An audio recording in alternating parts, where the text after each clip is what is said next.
He was defeated. He was exiled. Everyone thought it was over. His era was finished. Nothing but burned fields, fallen soldiers, and the ashes of glory. But one day, amidst the calm waves of the Tyrrhenian Sea, in the shadows of silent cliffs and under the veil of night, something incredible happened. The story you know is a lie, or at the very least, not the whole truth. The Emperor of France, Napoleon Bonaparte, escaped from the island of Elba. And this wasn't just an escape. It was a meticulously planned operation involving secret agents, former enemies, loyal followers, and possibly the Freemasons. His return to France was triumphant, almost mystical, as if the spirit of war had risen once more over Europe. But how could a man under constant surveillance, surrounded by guards, essentially imprisoned on a tiny island, manage to fool them all? Who helped Napoleon? And were there consequences to this escape that history prefers to remain silent about? There are many versions, from the official, boring and safe one, to the wild, filled with spies, secret codes, and bribes.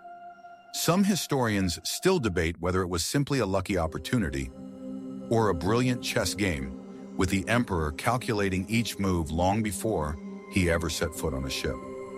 Today we dive into one of the most mysterious and little-known chapters in European history. We'll uncover secret maneuvers, introduce you to people whose names you've likely never heard, but who played crucial roles in this daring escape. Official documents, strange coincidences, vanished letters, mysterious ships, and even symbolic omens that foretold Napoleon's return. Are you ready to discover the truth? If you think you know everything about this man, trust me, you don't. Prepare yourself for a journey into a story you'll never hear in school. A story where willpower, cunning, and influence collided with secret societies and loyalty beyond the grave. Stay with us until the very end. You'll be shocked by how thin the line is between defeat and a return to power.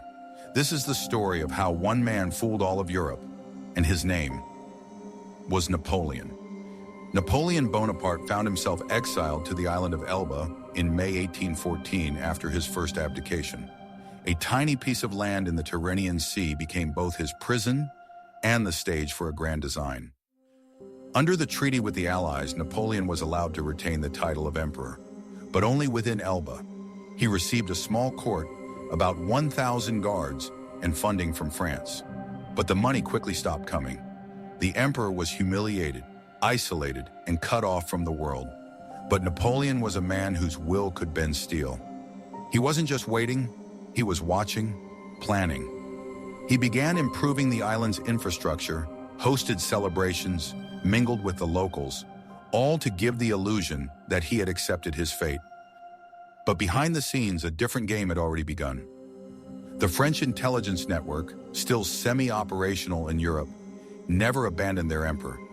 He received secret letters from former allies in Marseille, Lyon, even Paris. Some warned of growing discontent with King Louis XIV.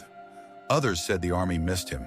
His name still echoed in the barracks, whispered but with respect. One day he received a short letter. "France misses you. We await your signal." That was the turning point. Napoleon began planning his escape. Surprisingly, Elba's security was not particularly tight, or perhaps it had been bribed. Records show that British officers guarding the island were receiving strange gifts and donations. Some historians believe Napoleon bribed part of the garrison and received covert support from someone in London. Special attention goes to Captain Gilbert Chowtham of the ship Inconstant. He was a man Napoleon trusted completely. Under the guise of fishing trips or leisure cruises, his team conducted reconnaissance missions along the coast. On the night of February 26-27, 1815, everything was ready. The dangerous journey to France took 46 hours. Napoleon brought about 1,000 men, a few cannons, limited weapons, and an unshakable belief that the army would follow him. He landed in France and began marching toward Paris, not as a general, but as a spirit of war. Each stop, every town, every village became his ally. People looked at him with caution at first, then with admiration. When a royal regiment was sent to arrest him, Napoleon walked up to the soldiers without a weapon, opened his coat and declared, "Here I am, kill your emperor if you wish." The response? The soldiers threw down their weapons and shouted, "Vive l'empereur!" A list of possible co-conspirators still debated to this day. Joseph Fouché, master of political intrigue, possibly in secret contact with Napoleon while still serving the king.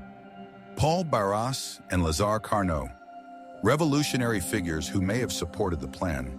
French military agents who conveniently failed to report his escape. Even British bankers, rumored to profit from European destabilization, may have funded him. Some theories even link Freemason lodges, viewing Napoleon as a chosen reformer. In just 20 days, without a single battle, Napoleon marched from the shores of France to the Tuileries Palace in Paris. King Louis XVI fled. The people welcomed the emperor. History entered what we now call the 100 Days. History has many stories of returns, but none as dramatic as Napoleon's. One man, without an army, without wealth, without official support, deceived kings, generals, and ministers. He returned because he believed, because he was ready. And more importantly, because they were waiting for him. The mysteries behind Napoleon's escape remain unsolved. Some helped him for power, some out of idealism, others out of fear. But the fact remains, he escaped the perfect prison. Now ask yourself, how many other stories like this lie buried? Perhaps right now in dusty archives, there are letters, documents, and journals revealing even more shocking truths. If you want to keep uncovering mysterious, thrilling, and forgotten moments from history, subscribe to our channel. We reveal what textbooks never mention. We dig up facts that send chills down your spine. We resurrect the past to better understand the present. If you enjoyed this video, please leave a like. It helps us grow and create more stories like this. And comment below. Do you believe Napoleon acted alone? Or was he just a piece in a much larger game? Thank you for joining us. See you in the next story, and it will be no less mysterious. А вернулся на европейскую землю.